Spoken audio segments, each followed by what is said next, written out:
This is the part of Istanbul that most tourists see. And in Beyoğlu, the Friday night drinkers seemed oblivious to the controversy. Not much sign of Islamic fundamentalism here. I'd come to meet Bedri Baykum, an artist and commentator famous in Turkey for holding some rather outspoken secularist views. What you see here is an illusion. What you see here is not the dark side of the moon, it's the bright side of the moon. It's the touristic side of the moon. Islam has grown step by asking more freedom for itself in social life because of democracy. They were always helped by democracy. But the fact is there is no freedom of thought, speech, and there is no free lifestyle without secularism in an Islamist country. How are they making it hard for secularism to exist? Give me some examples of what they're doing. They are doing everything in their means so that they try to push an Islamist lifestyle to Turkey. For instance, this person wants to renew its alcohol license. They double the tax, or they make life impossible for him. Yeah. But the point is, when you start thinking, well, you shouldn't be drinking alcohol because there is this, then the next step is, hey, this guy has stolen a candy bar, we're going to cut his hand. So you want to go back to Middle Ages? Come on, let's face it, let's come back to life here. You're not seriously saying that potentially, if the AKP remain in government in Turkey will introduce Sharia law, that people could possibly be stoned or their hands chopped off if they stole something? I have spent an entire life in trying to warn people, and they said, hey, you're paranoid, there is no such a danger, stop daydreaming. But unfortunately, every nightmare is becoming reality today.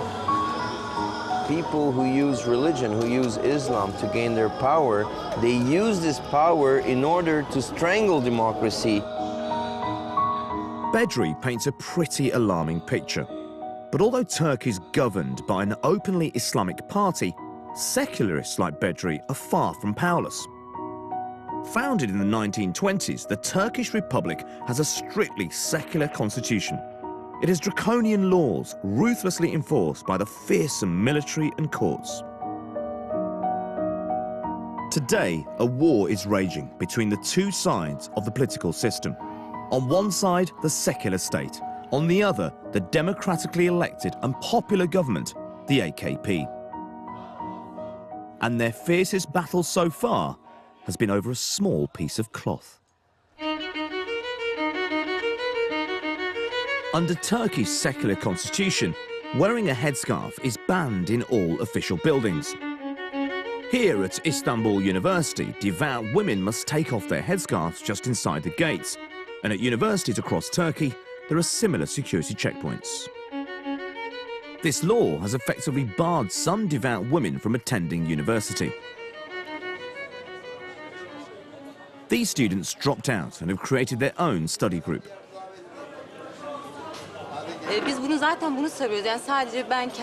We want to live in a country where everybody can practice their beliefs freely. Not just us, everybody. That's what I believe. As a Muslim myself, I really feel that you girls are missing out on real university life. Part of going to university is meeting different people, maybe different religions, different backgrounds. Yes, we agree with you. However, it wasn't us who introduced this ban. Last year, Parliament voted overwhelmingly to lift the ban. But the courts have ruled the vote unconstitutional, and the ban is back in place. They claim the headscarf is being used as a political symbol. Those who call it a symbol are part of the political system, and they're trying to trivialize it. We'll keep struggling as long as the ban is in place. We will never give up our identity. These women have refused to compromise, but there are some women who've chosen to play the state at its own game.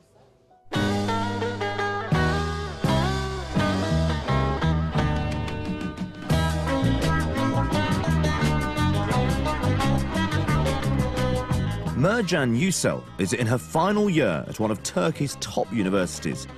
She's found a novel way of beating the ban.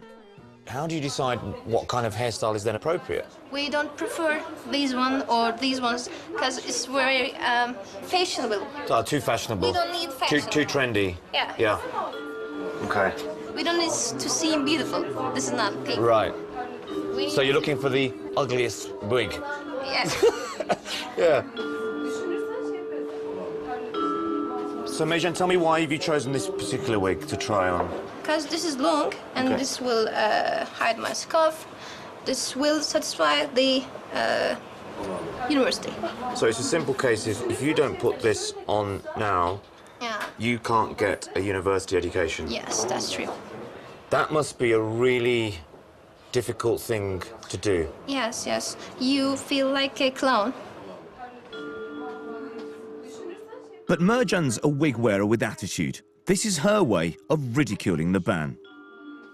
I don't have to use like a normal hair, Okay. because I don't want that. Right. You want to make sure people realise that it is a wig. Yes, The scarf yes, is I shown. want that. Right. Yes, this is my reaction.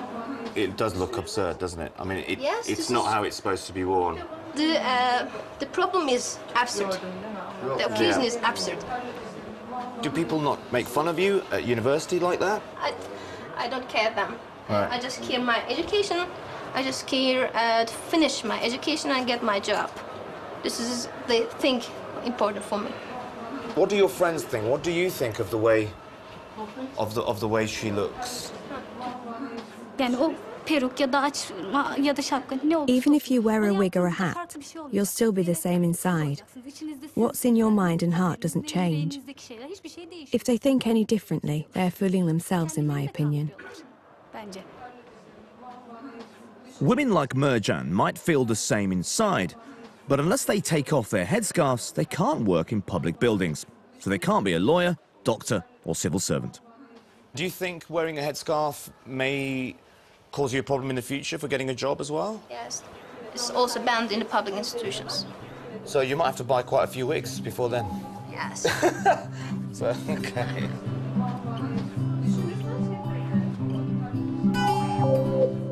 It's clearly quite farcical, all of this, but I've realised how important it is to girls like Mejan to wear the headscarf. It's the most important things in their lives, in fact. And she's really intelligent, she's free-thinking, she's forward-thinking, and I can't believe that Turkey's holding her back and not giving her the education that she deserves. They should be proud of women like that.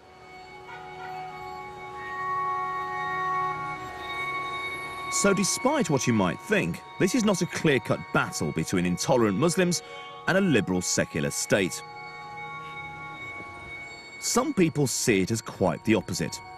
Turkey's own Islamic tradition is much more supportive of democracy.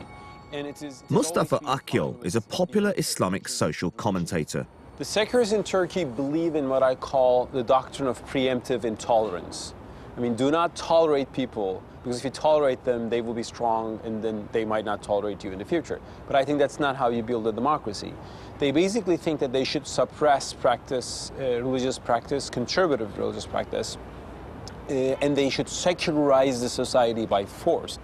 I've spoken to some secularists, and their fear is that there may be a rise of Islamism in Turkey, and they're losing the very integrity and the very nature of what Turkey is. Well, I think they look at this in a superficial way. The fact is, the Islamic side of the society is also becoming rich. It's also becoming bourgeois in its own way, but it's not abandoning its tradition as the secularists assume them to do. They're just being modern in their own way. The secularists, they become more upset when a urban bourgeois girl or a lady wears the headscarf, because she's not supposed to. She's supposed to be modern. She's driving a BMW. Why does she wear the headscarf? Right. There must be something bad behind this. That's against the narrow definition of modernity that Turkey has in its mind. This conflict goes way beyond the headscarf. It's embedded in Turkey's history. The huge and traditionally secularist Turkish army has crushed 4 previous Islamic governments since the 60s. But a recent attempt to oust the AKP failed. This government is just too popular for the secularists to trample. And now the AKP are fighting back. They're charging more than 80 high-profile secularists with crimes against the state. It's day one of what the Turkish